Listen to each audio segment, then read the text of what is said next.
The best of Money Matters. The Big Story. Welcome to The Big Story. I'm Hongbin Jeong. Over the Hari Raya weekend, more fresh faces and potential political candidates were seen engaging with residents across Singapore. Now, this comes ahead of the next general election that is widely expected to take place before the middle of the year. The Elections Department announced last Thursday that the election expense limit has been raised from $4 to $5 per voter. Now, it also confirmed the designation of Group Representation Constituencies, where candidates from Malay, Indian, or other minority communities are required.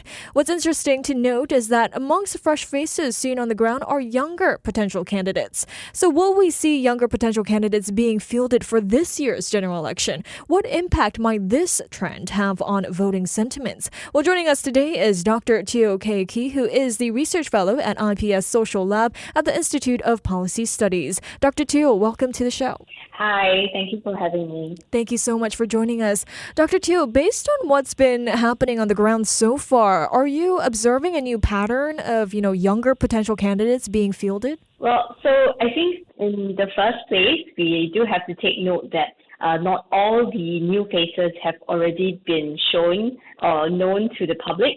So what we have is really a limited list that we are looking at right now. But within this list, we did see that there are quite a few candidates in their 30s this time, but also in previous GE, where about a third of the candidates that were eventually introduced, they were in their 30s. So this time around, there's also quite a few of these new faces in this age range. So it is pretty hard to be conclusive at this stage whether this is an overall trend of having younger candidates overall, or whether we are only seeing the younger faces right now. I see. Well, then is this to say that there are more younger voters, though, in GE 2025, or that younger voters want to vote for younger candidates? Well, I think age is a factor in what people look at when deciding to vote. However, I think what younger voters are looking at is also not just age alone. It's also things like whether the individual candidates have track record or, what kind of resumes they come from and what kind of backgrounds they have. So rather than focus on age, it's also important to note that a number of the new faces that we have seen so far, they do have quite strong social engagement or community involvement. For example, serving on the ground in different constituencies or leading some ground-up initiatives of their own. So these might be the things that make them more appealing to voters, especially younger voters who might be more concerned about social issues and causes.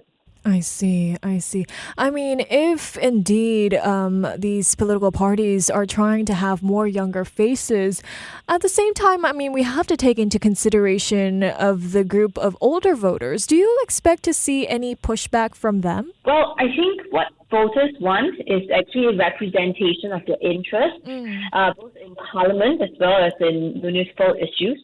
So it really would depend on the individual candidate's track record and whether they can convince voters, regardless of age, whether they're able to perform this role of being the elected representative. So as long as the candidate is able to do so, the age of this person is probably a secondary consideration, or perhaps even younger candidates might provide the potential of having a longer runway in politics, and that may be something that people are considering. I see.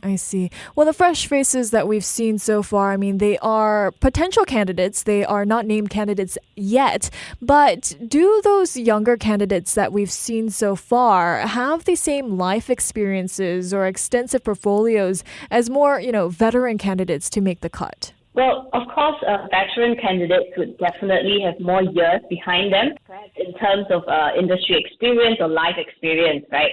But when it actually comes to community involvement, I think people can start at different stages of their lives. So it is definitely possible if we see a younger candidate having more years of such volunteering or social involvement experience compared to older candidates. And also, the diversity of experience and perspectives that are derived from a team that has a different age range is actually very valuable because national policies affect Singaporeans of all backgrounds and age groups. So having people with all these different backgrounds in Parliament can help to ensure that the policies are more targeted and relatable to the recipients.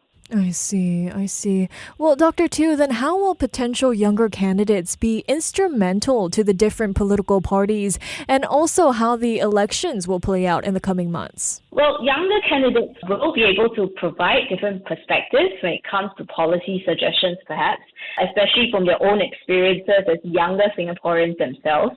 These are probably going to be informative when it comes to more long-term policy suggestions. In addition, they can also be more in tune to how parties can maybe appeal to voters in the same age bracket. For example, in the use of different platforms, how messages are conveyed, or even in terms of what people actually want to see from the party. I see, I see. Well, given the slew of the new potential faces so far, an analysis of the potential candidates have revealed several trends other than younger faces. In regards to the PAP, the party could field more women than in previous years. In fact, about 40% of the potential candidates are female, which means 12 new women candidates could be fielded in 2025. Now, Dr. Teo, given that Prime Minister Wong identified increasing female representation as a priority, how do you think this goal aligns with the ruling party's broader political and electoral strategy? What specific advantages does a more diverse team offer the party, especially in the context of the 2025 general election? Having more females in parliament and hopefully in the cabinet will be a positive trend. This is especially so because we currently have a cabinet that's quite male-dominated. So with more females on the team overall, there is a possibility of having more perspectives and ideas, given that different lived experiences can result in different perspectives on the same issue. So, for example, providing different outlooks on key policy areas like housing, childcare, and healthcare. And this will be an important aspect of policy making in a world that's getting more complex and diverse. I see, I see. Meanwhile, the potential slate for 2025 shows that the public sector remains an important source of recruitment for the ruling party as well. Is the reliance on public sector recruits indicative of a political preference for candidates who have proven a track record in governance, or does it, reflect a broader trend of grooming leadership from within the established bureaucracy? I think new candidates with a wealth of public policy experience can be quite a valuable addition to the team because this type of experience in policy-making work is actually helpful for their work as MPs because they would already have quite a good understanding of how this whole policy-making process works. It will make their learning curve less steep. Also, individuals who choose to enter the public service for their careers also tend to already have inclinations towards contributing to society, which is also a quality that MPs and politicians should have. Of course, diversity in the team is still an important point, which is why we do also see efforts to recruit private sector candidates. I see, I see. Political observers have also pointed out the rising number of high-profile public servant resignations as well, Dr. Teo. Do you think that these resignations signal a larger strategic push by the PAP, to introduce new faces, or are they more of a standard practice before election season? Well, in this sense, public servants are not allowed to be members of a political party.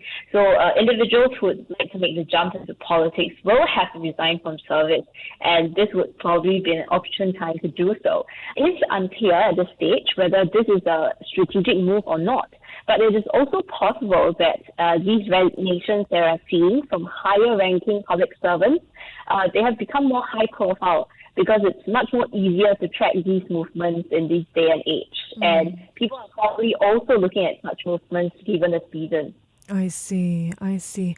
Well, in regards to the Workers' Party as well, Dr. Teo, new faces have been spotted in several constituencies, including Sengkang GRC, Tampines, and Pasir Ris Punggol GRCs. What do these locations signal about the party's focus in this year's general election? Well, the WP already holds Sengkang now, so it would make sense that they are walking the ground there.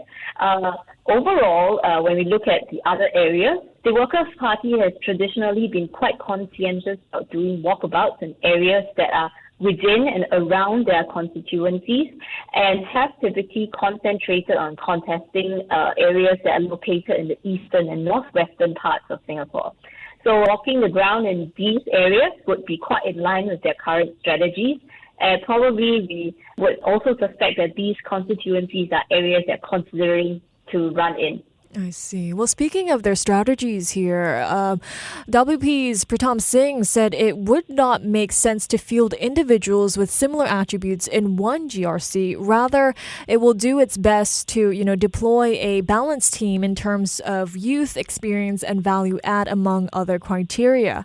Is this a shift in tactic from the last election where the WP's Sengkang team was noticeably younger back in 2020, since now they're seeking for more balance in a team? Well, I think balance involves several factors, which you pointed out just now. There probably also was diversity in the 2020 Sengkang team in terms of background, as well as the cultural and professional background. So there is a degree of balance in that sense. Also, given Mr. Singh's comments on diversity, it's likely that we will see such balanced teams for the constituencies that the WP wants to contest this time around. I see. Well, also talking about the opposition Progress Singapore party here, they voted 6 new names into its highest decision-making body in a substantial refresh of its leadership slate.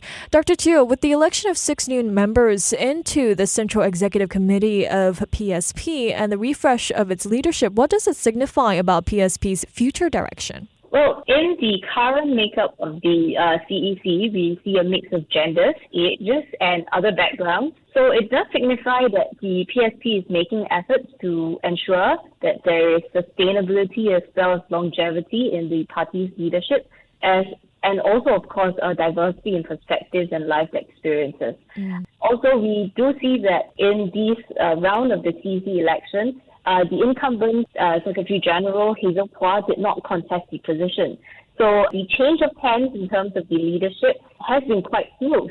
So bearing this in mind, these changes would probably suggest that the PSP is a party with a clear direction and leadership rather than one that has a lot of trouble at the top ranks. Well, non-constituency MP Leong Mun Wai has been re-elected as party chief of the opposition Progress Singapore Party after stepping down as Secretary General back in February 2024. Now, he stepped down to take responsibility for a correction direction he received under Singapore's fake news law for a social media post. Dr. Teo, what do you make of the optics of his return to the post, given the circumstances in which he stepped down back in 2024? Well, when he stepped down in 2024, he mentions very clearly that this was to take responsibility, right? And when he was re-elected this time, the only other serious contender, Hazel Phua, did not contest the position. So this can present a show of unity to external parties. And in terms of his return, it can present the image of a political party that would ensure that people make amends for the mistakes that they've made, but at the same time would be willing to give second chances if the individuals make efforts to prove that they're worthy. I see.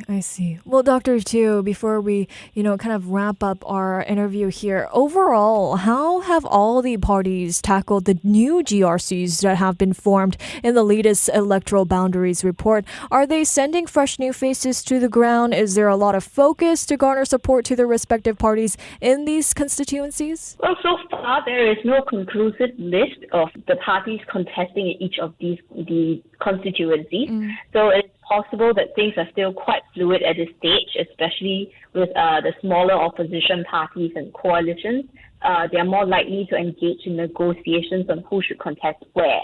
But we do see that the PAP has been sending new faces across the island to walk the ground in many different constituencies, while parties that already have declared their intentions for certain constituencies have also been walking the grounds there. I see. And before we let you go here, Dr. Teo, which new faces will you be closely watching as we inch closer to the elections? Actually, rather than specific individuals, I would be quite interested in observing how the new candidates for the PAP, how they fit into the bigger objectives of leadership renewal and increasing diversity, as well as how many new faces will be introduced by the WP and the PSP, since that would directly impact the number of constituencies and parliamentary seats they're contesting. I see. Well, thank you so much, Dr. Teo, for your time and your insights today. Thank you so much. Thank you. That was Dr. Teo Kay Key, who is the Research Fellow at IPS Social Lab at the Institute of Policy Studies. This has been The Big Story with me, Hongbin Jeong. To listen to more great interviews, download our podcasts at audio.sg or download the audio app. That's AWEDIO, audio at the App Store and Google Play.